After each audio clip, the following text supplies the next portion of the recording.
कविता वाचन हलवायाच्या दुकानात. हलवायाच्या दुकानात लहान लहान मुले आली. 2 मुलगे 3 मुली, सगळी मिळून किती झाली? हलवायाच्या दुकानात मोजून होते पेढे 7.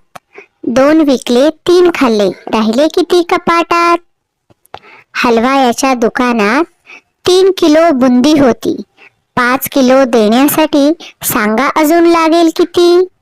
हलवायाच्या दुकानात वडे होते चमचमीत. 6 तिघे घेती, सांगा मिळून झाले किती? बरं का मुलांनो, या कवितेत गणितातले मजेदार प्रश्न तुम्हाला विचारलेत बरं का. बघूयात बरं कोणकोणते प्रश्न आहेत. पहिल्या कडव्यामध्ये एका हलवायाच्या दुकानात 2 मुलगे आणि 3 मुले आल्या, म्हणजे एकूण किती मुले आली हा प्रश्न विचारलाय. आता ह्याचं आपण गणित पण करूयात. 2 मुलगे अधिक 3 मुली बरोबर 2 आणि 3 5 एकूण मुले झाली. आता दुसऱ्या कडव्यामध्ये बघा एका हलवायाच्या दुकानात 7 पेढे होते.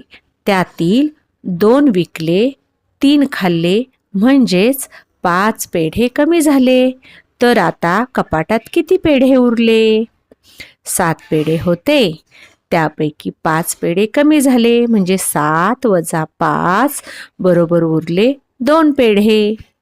आता तिसरं कडवं बघा एका हलवायाच्या दुकानात 3 किलो बुंदी होती. जर 5 किलो द्यायची असेल तर अजून किती किलो बुंदी लागेल? 5 किलो बुंदी द्यायची आहे आणि 2 किलो आपल्याकडे आहे. 5 मधून 2 गेले 3 उरले, अजून 3 किलो बुंदी लागेल. आता चौथ्या कडव्यामध्ये बघा एका हलवायाच्या दुकानातील चमचमीत वडे तिघांनी 6 घेतले, तर तिघांचे मिळून किती वडे झाले? 6 वडे 3 मुलांनी घेतले, म्हणून 6 गुणिले 3 बरोबर 3 6 18 वडे.